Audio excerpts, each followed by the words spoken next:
All right. Good afternoon, everybody. Hope everybody's had a happy new year, and we're really excited and humbled today to have my good friend Larry join us. So Larry Roberts with Readily Random Media, and today's topic is how to be a great podcast host. Larry, I will admit that this is an area where I need to improve. So welcome. Thank you so much. Well, I appreciate the opportunity to give this demonstration and talk about it. I think we all have room for constant improvement, Jared. So I wouldn't beat yourself up too much. There might be some people out there being like, "Hey, I don't know Larry, so maybe we could start there." Larry, can you just tell us a little bit about you? And I know that's the podcast question that is not a good podcast host, but yeah. So we're doing an example of what not to do. So tell us about you, Larry.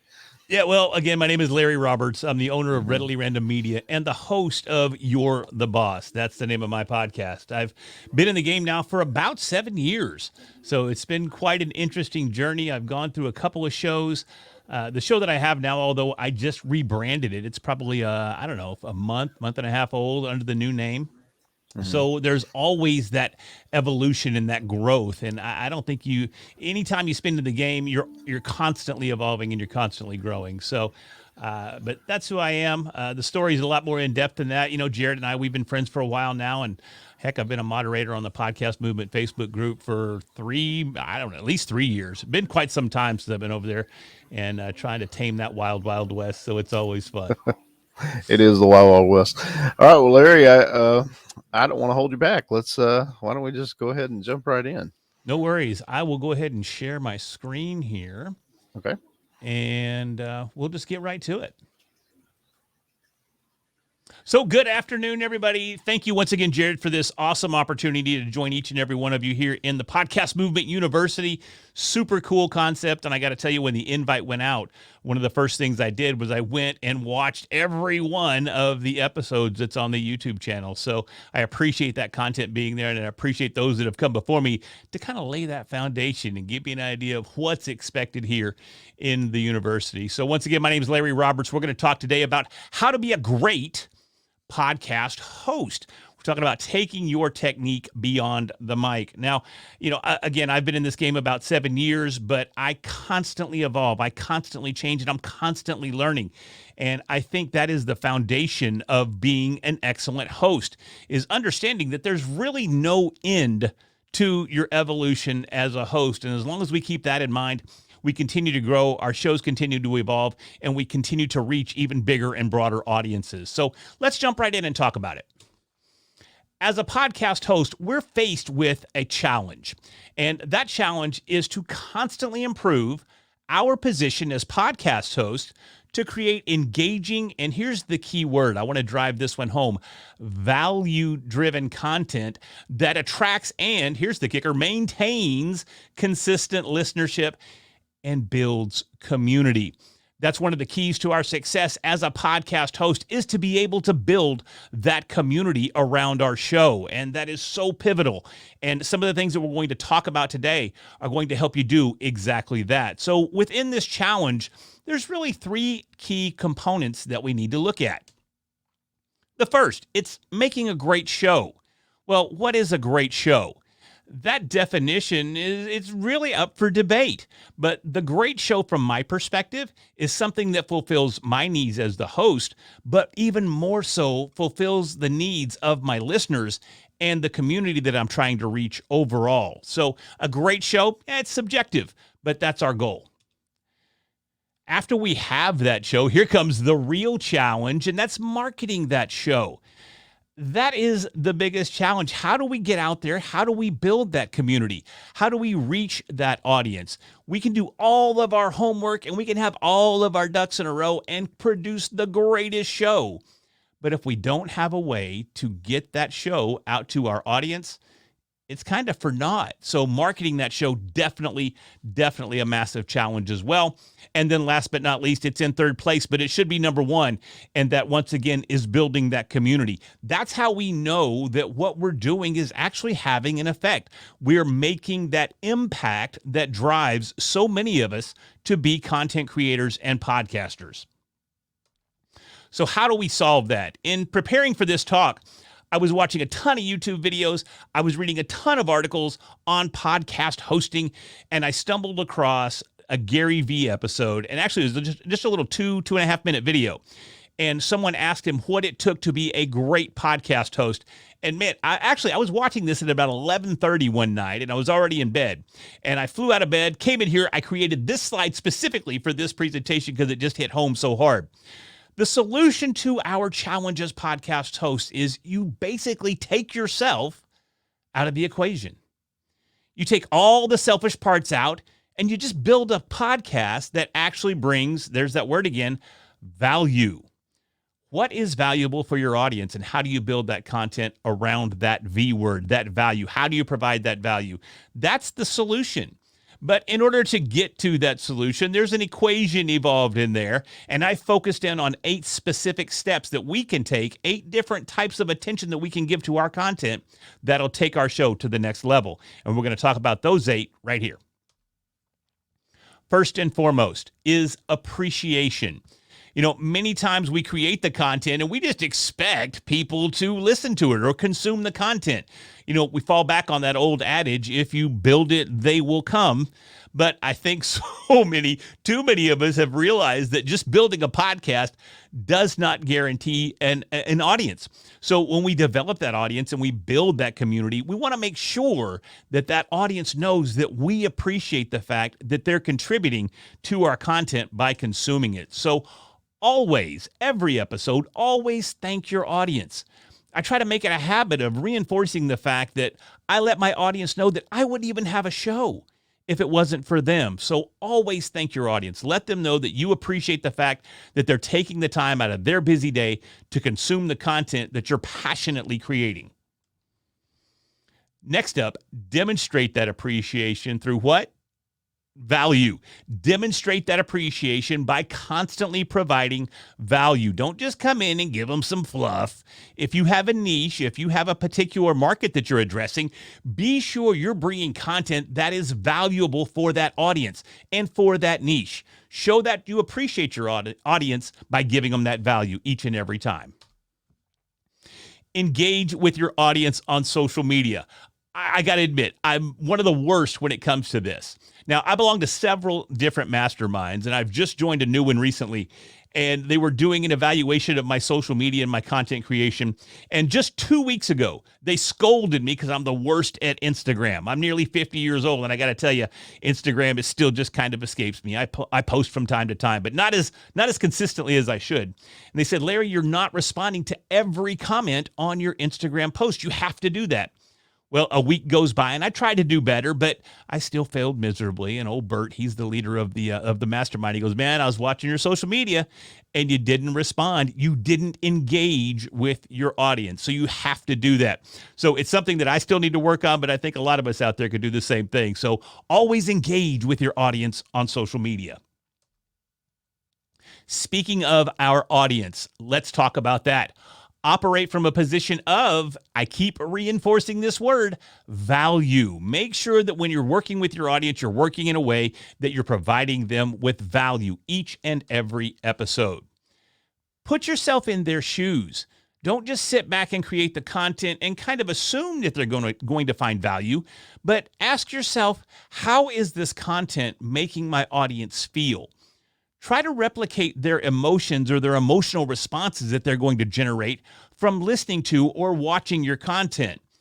A lot of times that can give us some insight as to whether or not what we're creating is actually valuable or if we're just kind of talking into a microphone. Engage with your audience and ask them to connect. We've all heard the term CTA or call to action.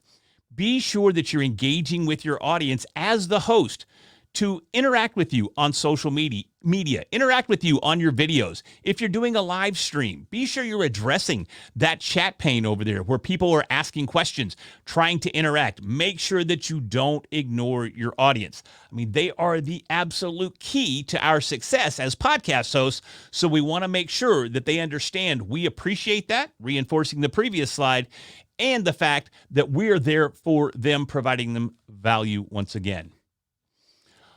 Authenticity. We hear this word just about every day as a content creator.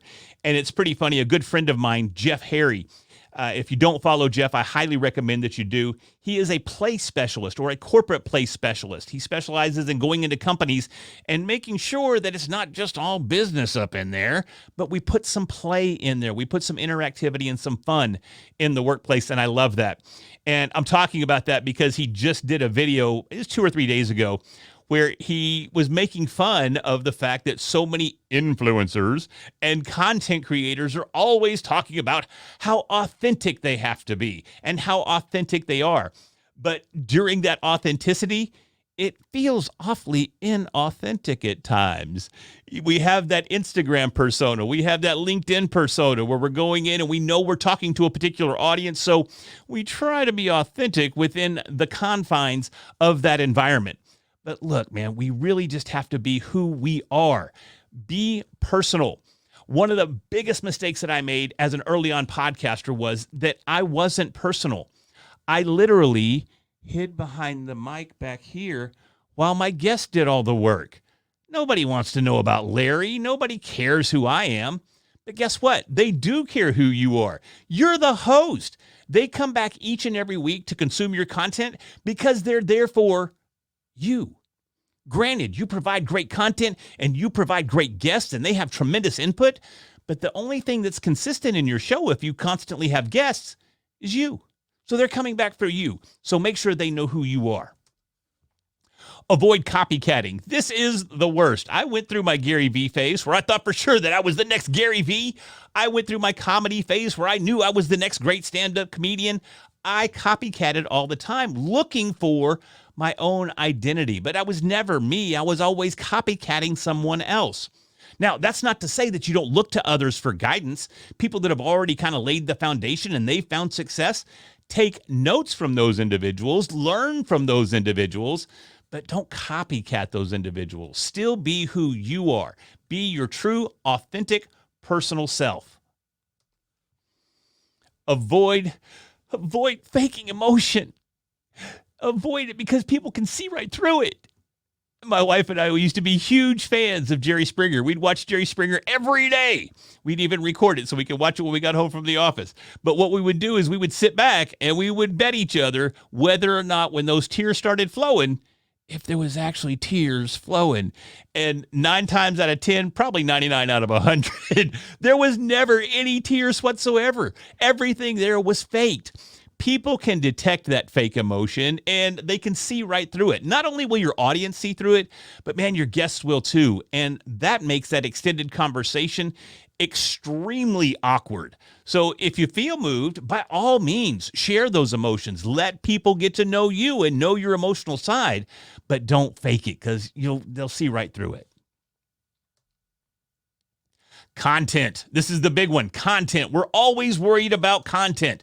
They say that content is king, so there may be this tendency to create content that's overly detailed or overly complex, or if you're dealing with, I don't know, what's the latest thing? Cryptocurrency and NFTs and all these acronyms that are out there. And if you start talking about things that people really don't know a whole lot about, using terminology that's specific to a particular topic or niche can lose your audience. So don't be overly complex or use what I call information overload to detach your audience from the topic.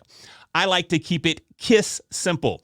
Now, I kind of changed this acronym. You may have heard a different definition throughout your years here, but I like to say keep it super simple. So keep it KISS simple. That way your audience can relate to anything that you're talking about and they can stay in tune with your content. Encourage respectful debate. These days, we have to be extremely careful because there's a lot of sensitive topics out there that can be offensive if not handled properly. So a lot of times, in an effort to avoid any sort of conflict, we avoid debate altogether. But as long as that debate is respectful and you respect each position that's in the debate, we need to encourage that. We need to encourage that communication that's taking place there. That's what promotes interest. Knowing both sides of a coin, knowing two sides of every story, they exist. Encourage that we share both and keep it respectful. Create There's my word again, value for the audience. I mentioned earlier that the one thing that your audience comes back for to your show that's unique to your show is you. But even beyond that, the one thing that they continue to come back for, it's the value that you provide. Take time to plan your content. If you have a guest coming on that's talking on a particular topic, be sure, and we're going to talk about this in some upcoming slides, be sure to do your homework and that you're prepared to have that conversation. Maybe even you put yourself in a position to have an opposing point of view just for argument's sake or playing devil's advocate. This one's hard for a lot of people to deal with. And I'll tell you what, I take it probably worse than anybody. I still deal with it every day, and that's that imposter syndrome. I'm sitting here right now, looking into my camera, talking to you, going, do I really have the right to be here talking to folks about how to be a great podcast host? Those questions exist regardless of where you're at in your career. But you have to have it. You have to have the ability to critique your performance. So review yourself. I don't know how many content creators I talk to that say they don't even watch their content. They don't even listen to their podcast. How can I possibly know what impact I'm having and how well I'm delivering a message if I don't review myself? If I don't sit back and critique exactly how I went about delivering a particular message? You can bet I'm going to go back and I'm going to watch this presentation when it's done. And I'm going to take notes and I'm going to say, you could have done this a little bit better. You could have done that a little bit better. Maybe your timing could. I'm going to do all kinds of things, but I'm going to critique this. But I have to be careful too, because if I overly critique it, I'm going to find myself kind of retracting and pulling back and not creating the content at a consistent pace that I should. So we have to find that balance, but we have to be open to the critique. Ask for feedback. I can promise you there are plenty of people out there that are dying to give you feedback. Some of it you probably don't want, but it's necessary. So be open to that fact. Reach out to your audience and ask them, what did you think about this episode? What did you think about the take on this particular topic? Look for that feedback and learn from the feedback and improve going forward, but you got to be open to it. Learn from others. This kind of takes us back to what I was talking about earlier when I mentioned avoid copycatting. We want to learn from others. We want to look at those that are crushing it, that are doing an awesome job, that are in a position on the podcast charts that if we're honest, we're a little envious of. We want to look to them and go, man, what are they doing that I could do to take myself to the next level? So you got to be open to looking at others, seeing what they do and learning from it, not copying it, but learning from it and applying it to your own creation process. Great guests. Man, this is a very open topic here. We could spend a whole hour just talking about how to find great guests. And what is a great guest? Well, that's very open to discussion in and of itself. I think it's very subjective. We all have our definition of what a great guest is. But a lot of times I get people asking me, how do I find guests for my show? Now, there's a ton of opportunities from services that are provided. There's booking agencies and all kinds of ways to go about it. But I tell you what, one of the best things that I ever did when I started my new podcast was I didn't know how I was going to get guests either. But I went over to Amazon and I started finding Amazon bestsellers that had books on topics that interested me. And I reached out. And although I don't have hard numbers, if I was to guess, I would say my positive return rate there was well above 90%. Here's a hint. People love talking about themselves. So give them that opportunity. And if you reach out and you do it in a respectful manner and maybe even compliment the book that they wrote or whatever it is that's causing you to reach out, man, odds are they're going to come on your show. So now you've got something in common. You already love the topic. You love their book. You love what they've done. Now you have an opportunity to create some tremendous content. That's just one way of finding great guests. Let your guests shine. Now, if you have an interview-based show like I have, my guests are the lifeblood of the show, right? I have to have somebody that I'm interacting with to make good, high-quality content. So it's up to me as the host to make sure that they shine. Now, how do I do that? Well, I do my homework. I know who they are. I know why they're there. I know what they're going to talk about. I have some questions already in my dome as to what I'm going to be asking while we're creating this content.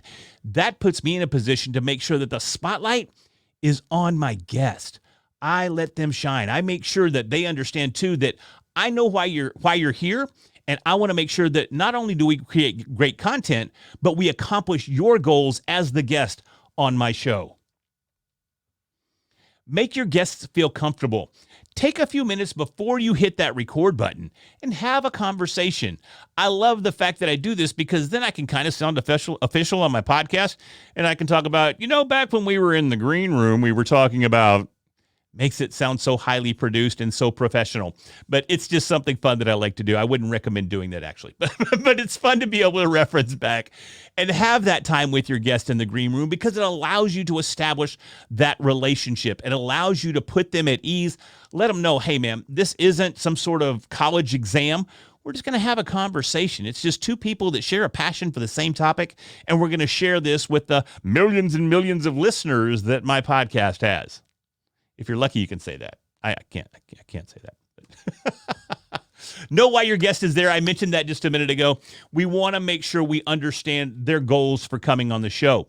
People go on podcast tours, and generally when they're on these podcast tours, they have a particular message or they have a particular call to action in mind that they want to implement while they're there on that show. So we as the host want to make sure that we know why they're there so we can also take the responsibility upon ourselves to make sure they accomplish those goals.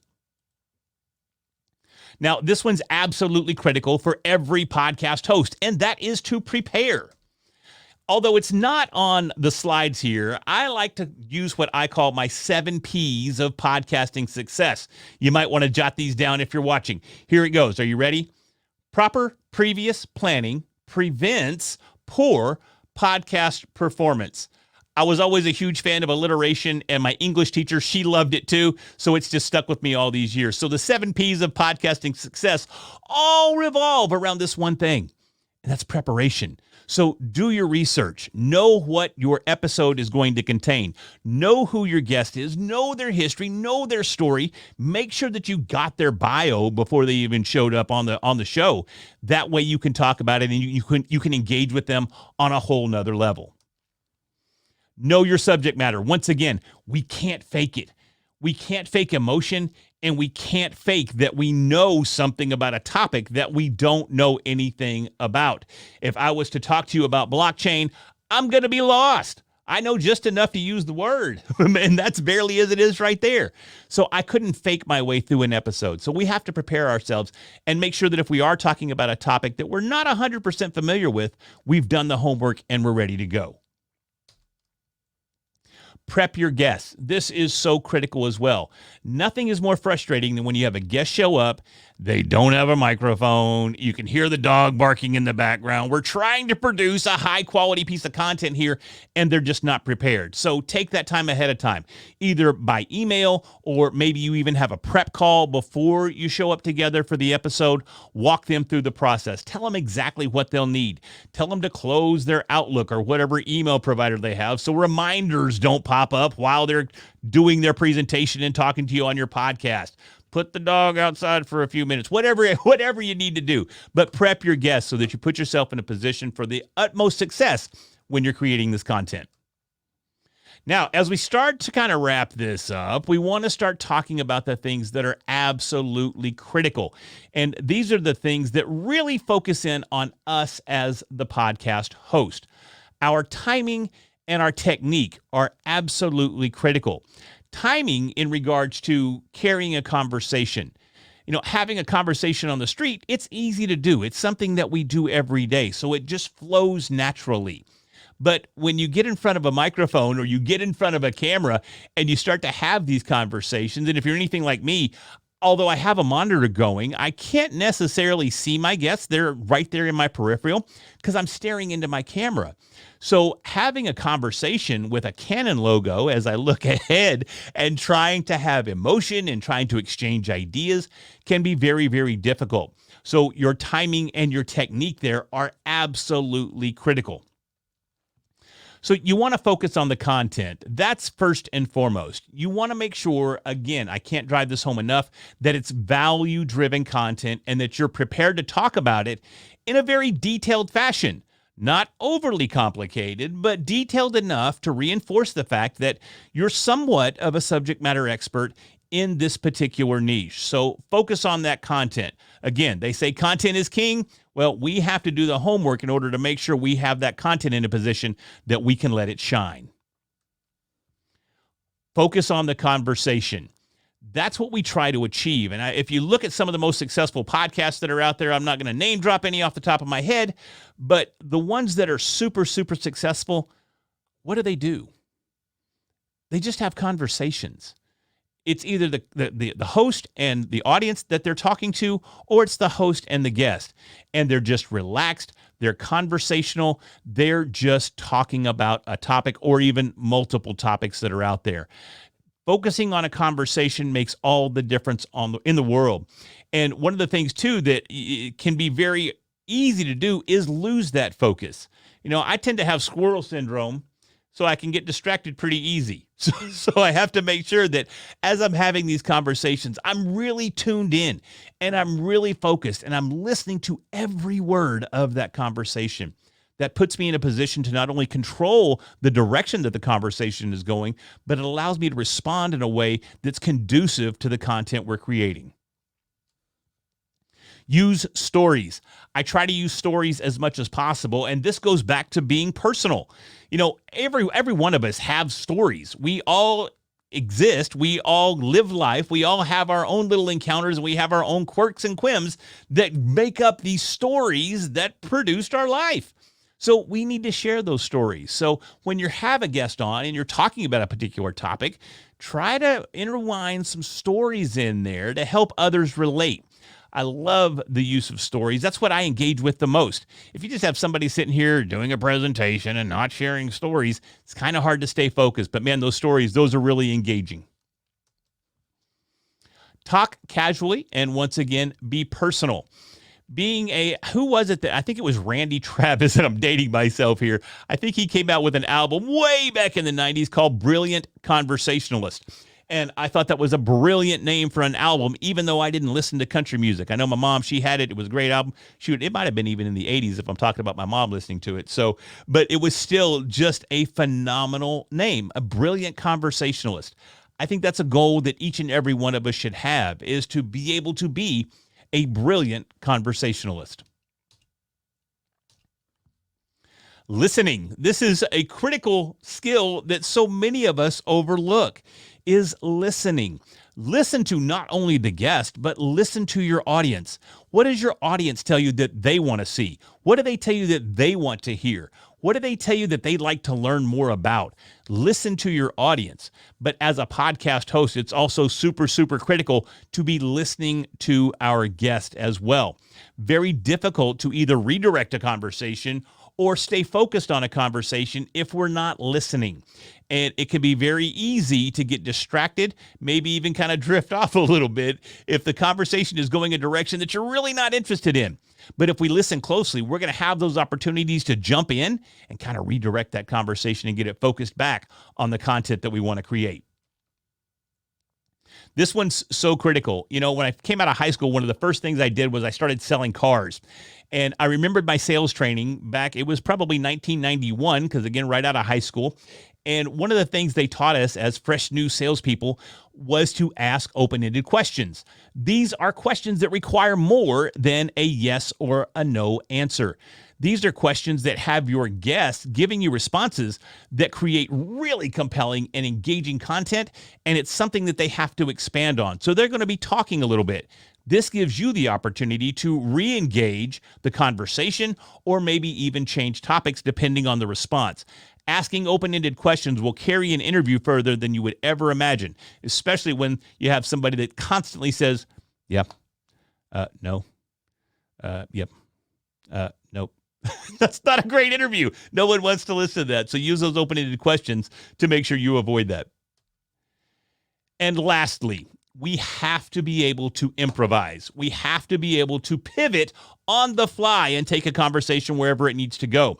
Now, we as podcast hosts, we think that we can just jump on the mic and we can carry this out. But me personally, I've invested in learning how to improvise. I used to be a member of Toastmasters. I took comedy classes. I took improvisational classes. I took voiceover acting. I did all of these things to up my game in the podcasting space as well as the communication space. And although repetition can definitely help us improve, and it's absolutely critical to all aspects of being a great host, investing in your education and learning how to improvise is absolutely critical. So in summary, let's talk about these 8 points one more time. We want to show appreciation consistently. Make sure our audience knows that we appreciate them and that we wouldn't even have that show if it wasn't for them. Our audience, their priority number one. We got to know who our audience is and what they want. Authenticity. Let's be authentic. And in that authenticity, show yourself, be personal. Let people get to know who you really are. Content. Make sure that you're drilled into that content. You know exactly what your audience is looking for, and you create the exact type of content that they're going to resonate with. Critique. Be open to being critiqued. Ask for that feedback. That's the only way that we can grow, is to be open-minded enough to critique ourselves and allow some of that input from others as well. Finding great guests. There's so many ways to do it, but a great guest, that's totally up to you. What may be a great guest for you may not be a great guest for me, because maybe we have two different niches, two different markets. Learn where your guests are and reach out to them. Prepare. You can never do enough homework. I don't know about you, but I always hated homework. But our success is absolutely pivotal to doing our homework in preparation for each and every guest that we have on the show. And then lastly, the timing of the conversation and our techniques that we use throughout the conversation are absolutely critical to every aspect of our podcasting and podcast hosting success. That wraps it up right there for me. Thank you once again. This has been awesome. I love having the opportunity to share with you guys. Again, my name is Larry Roberts. You can reach out to me. If you like these slides, you can find me at larry@readilyrandom.com or find me on social media, Larry Roberts. I'm all over the place, so I'd love to hear from you. Larry, thank you so much. And thank you to everyone who's tuned in and watching. I'm trying to take notes here, Larry. I'm trying to appreciate the audience. So we got a couple of questions. One is interesting. It's about you being a car salesman and open-ended questions. So what are some other things or lessons that you learn as a car salesman that apply to podcasters? Ooh, that's interesting. Well, as a car salesman, and look, again, I come from the 90s when I was selling cars. So selling cars back then was a little different. It was still a control game. So it was a lot of mind games. It was positioning. It was structuring not just our conversations, but from a physical perspective, it was positioning ourselves in a position of dominance. I mean, some of the things that I would do I would even make sure that my chair of my desk, when I sat my clients down in front of me to potentially buy a car, I'd make sure my chair was higher than their chairs. So here it's a little bit different, because most of what we're doing, if we're lucky enough to be in an environment where we can interview our guests face to face, that puts us in a totally different position. But with so much of it being online, a lot of it is prep work. You know, as a salesperson, you're trying to convince somebody to not only buy something, but you're looking for them to invest in you. You're doing the exact same thing. So put yourself in a position to think about the content that you're creating and how you would sell an audience to buy it. Have that value proposition. I mentioned value multiple times through my presentation.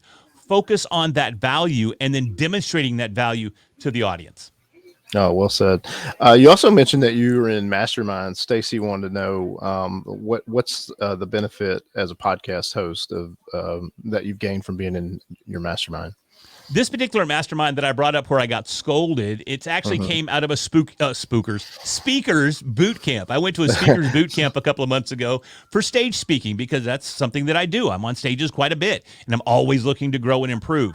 And I met the gentleman that runs this particular, it's called the Power Partners, Bert Oliva. He's a professional speaker. and he invited me to be a part of the mastermind. And what this does puts me in a position every week where I'm either doing table topics. If you're familiar with Toastmasters, it's spontaneous speaking for 2 to 3 minutes, or I'm doing presentations. So it's me doing exactly what I'm doing right here. So it's hugely beneficial. But not all masterminds are that way. I'm in a couple of others that are more like networking and just kind of hanging out. This particular mastermind is for development. Okay, and Larry, if you don't respond to my Instagram comments, do I have permission to privately scold you? Please, by all means, reach out, scold me. I'm open to that critique. I'm not likely to do that, but that's an open invite for everyone else. All right, Larry, we were super grateful for all of your tips and everything, and we have some wonderful comments. Of course, Steve says, "Nice job, Larry." Steve, what's up, Steve? Love Steve, man. He's great. And then what great content. Thanks, Larry. So people thank you so much. Loving it, and rightfully so. Larry, you did flash the goods with your email and your website. Would you just one more time just kind of share where people can connect with you online? Yeah, one of the best places, honestly, where I'm most active is on Facebook. So find me on Facebook, Larry Roberts. But you can also go to my website, readilyrandom.com. That's READILY, random, RANDOM.com. Wonderful. And Larry, we like to close with final thoughts. So do you have any final thoughts on today's topic of how to be a great podcast host? My final thoughts would be that it's a constantly evolving medium. We have all of these different platforms that are popping up all the time, from Clubhouse to Fireside, you name it. There's tons of them that are out there. So we, as podcast hosts, we have to be open-minded. We got to stay out of those ruts, and we constantly have to grow. So do everything that you can to connect with others that are in the space. And again, not copycat, but learn from them. And it's together in this community. I mean, the podcasting community, and I've been involved in a lot of communities over the years, podcasting is such a supportive environment. Everyone here, I don't look at anybody as a competitor, and I don't think that mindset really sits with many podcasters either. We're all here to lift each other up and help each other grow. And I implore you to do that on an ongoing basis. Continue to grow and continue to evolve. We did have a question that popped up. I'm going to throw it in real fast since we got a moment here. We got one of the challenges I have is creating content that spans across. Rarely am I able to create an episode for YouTube that works for podcasts. Do you create content that spans across other platforms? It can be very difficult to do, and it's especially difficult to do. And this is something that a lot of creators come to me with, and they go, man, I am trying to be on multiple platforms. You have to understand that as a creator, a lot of us are solo. We're solopreneurs, we're solo creators, and creating content that fits multiple platforms can be a massive, massive challenge. So what I like to do as far as cross-platform promotions is I create one piece of content for one platform that I'm focused on. Then I simply repurpose content from that episode to fit the different platforms that I'm on. You can take a 60 seconds out of a clip and create a reel or create a TikTok. You can create maybe shorts. YouTube shorts are huge right now. So take just a portion of your conversation with your guest, repurpose that as your video. You don't necessarily have to publish an entire episode in order to leverage the content across all those different platforms, but you do have to be a little creative. Well said. All right. Thank you, Dive Talk, for the question. And of course, Larry, thank you again. Larry at I'm sorry, I'm butchering your site. I totally need to rename my business. ReadilyRandom.com. Larry Roberts, thank you again. And look forward to syncing up here in the near future and possibly having you back up here to share more great insights. Thank you. I'd love it. Thank you so much again for the opportunity. Thank you, everybody, for tuning in. Reach out to me. I'd love to talk to you.